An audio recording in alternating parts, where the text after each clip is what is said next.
নমস্কাৰ প্ৰথমে মই জেৰিনা মোৰ আন এটা নতুন ৰেচিপি ভিডিঅ'লৈ আপোনালোক সকলোকে পুনৰবাৰ স্বাগতম জনালো। আজি মই আটাৰ পৰা লালমোহন বনাব বিচাৰিছো।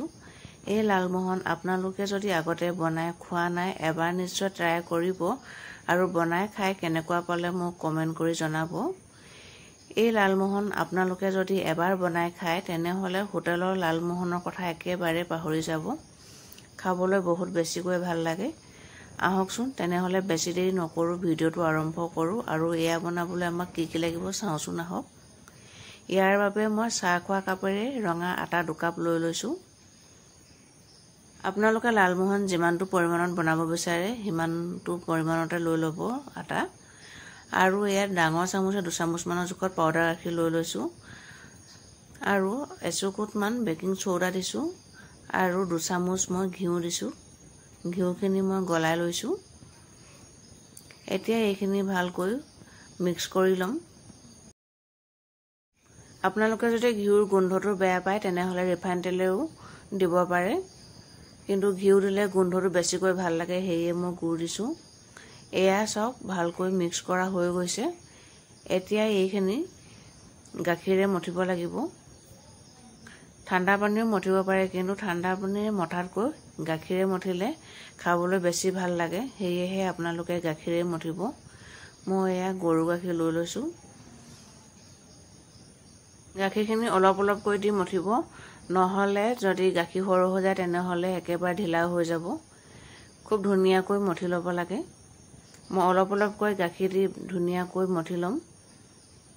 এইটো সময়তে যিমান ধুনীয়াকৈ মঠিব পাছত লালমোহনটো সিমানেই ধুনীয়া হয়। এয়া কোমল ডো এটা প্ৰস্তুত কৰি ললো। বেছি টানো কৰিব নালাগে, টান কৰিলে লালমোহনটো খাবলৈ পাছত টান টান হয় আৰু বেছি ঢিলাও কৰিব নালাগে, ইমানটো জোখতেই মঠিব লাগে। এতিয়া এইখিনি সুগাৰ চিৰাপটো বনোৱা মানলৈ ঢাকি থৈ দিম।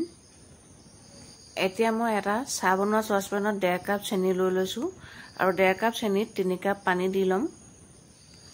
বহুত বেছি ডাঠ সুগাৰ চিৰাপ হ'ব নালাগে, আমাৰ অলপ পাতলকে হলেহে লালমোহনত ভাল লাগে। এতিয়া মই গেছৰ চুইচটো অন কৰি দিম আৰু এইখিনিও ধুনীয়াকৈ উতলিবলৈ দিম। মানে বহুত বেছি দেৰি উতলিব নালাগে, চেনিখিনি গৰালৈকে উতলাই লম আৰু 3টা ইলাচি মই ফালি দি দিছো। আপোনালোকে যদি ইলাচিৰ গোন্ধটো বেয়া পায় তেনেহলে নিদিবও পাৰে। সেয়ে চাওকচোন আমাৰ ধুনীয়াকৈ সুগাৰ চিৰাপখিনি উতলি আহিছে আৰু অলপ আঠা আঠা নিচিনা হৈছে। এতিয়া মই গেছৰ চুইচটো অফ কৰি দিলো। এতিয়া মই আটাৰ ডোটো আকৌ এবাৰ ভালকৈ মাৰি লৈছো।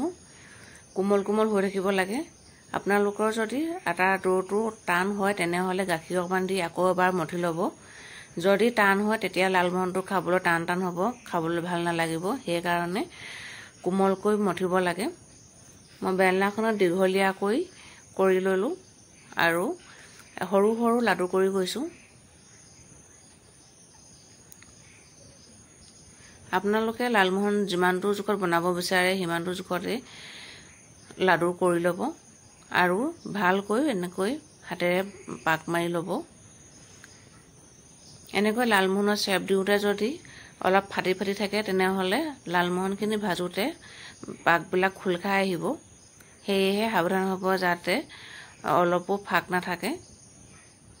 সেইকাৰণে আটাৰ ডোটো মাৰোতে যিমান পাৰে সিমান মাৰি ল'ব, তেতিয়া কোনো ধৰণৰ ফাক নাথাকে। আৰু মই আপোনালোকক সঁচাকৈ কৈছো, এই লালমোহন যদি আপোনালোকে পাৰফেক্টকে বনাব পাৰে তেনেহলে হোটেলৰ লালমোহন একেবাৰে পাহৰি যাব। এয়া মোৰ সকলোখিনি লালমোহনৰ চেপ দিয়া হৈ গ'ল।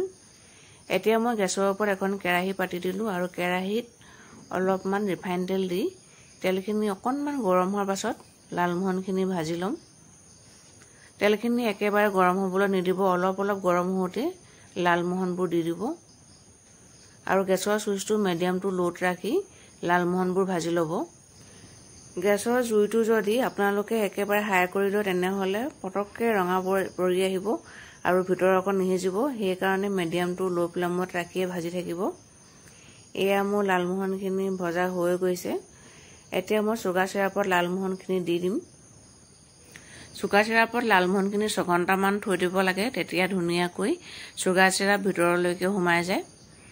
আপোনালোকৰ যদি 2 ঘণ্টামানতে খাব মন যায় তেনেহ'লে লালমোহনকেইটা কাটা চামুচ এখনেৰে অলপ অলপকৈ ফুটা কৰি দিব।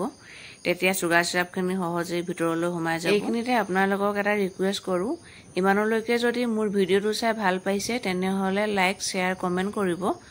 আৰু মোৰ চেনেলটো যদি আপোনালোকে নতুন বা প্ৰথমবাৰলৈ আহিছে তেনেহ'লে মোক নিশ্চয় ছাবস্ক্ৰাইব কৰি দি আগবঢ়াই লৈ যাব। মোক সাহস দিব, প্ৰেৰণা দিব বুলি আশা কৰিলোঁ। আৰু ছাবস্ক্ৰাইব কৰি দি কাষতে থকা বেলটো টিপি দিব, তেতিয়াহে মোৰ আহিবলগীয়া প্ৰত্যেকটো ভিডিঅ'ৰ নটিফিকেশ্যন মই ভিডিঅ'বোৰ আপলোড কৰাৰ লগে লগে আপোনালোকে পাই যাব। এতিয়া মই এইখিনি 6 ঘণ্টামানৰ কাৰণে ঢাকি থ'ম। 6 ঘণ্টামানৰ পাছত এয়া চাওক, বাতি এটা লৈ সকলোখিনি উলিয়াই দেখাইছোঁ। মই এখন প্লেটত লৈ ভাঙি দেখাম। বহুত ধুনীয়া হৈছিলে। আপোনালোকেও যদি এনেকৈ পাৰফেক্টকৈ বনাব পাৰে তেনেহ'লে হোটেলৰ লালমোহন একেবাৰে পাহৰি যাব। এয়া চাওক, মই এটা ভাঙি দেখাব বিচাৰিছোঁ। একেবাৰে হোটেলৰ লালমোহনৰ দৰে হৈছিল। আটা লালমোহন বুলি বেলেগে যদি খায় গমেই নাপাব। দেখিছেনে কিমান কোমল হৈছিল আৰু ভিতৰলৈকে একেবাৰে চুগাৰ চিৰাপ সোমাই গৈছিল আৰু বহুত কোমলো হৈছিল। ভিডিঅ'টো শেষলৈকে চোৱাৰ কাৰণে বহুত বহুত ধন্যবাদ জনালোঁ। আকৌ এটা নতুন ৰেচিপিৰ সৈতে আপোনালোকৰ লগত পুনৰ কথা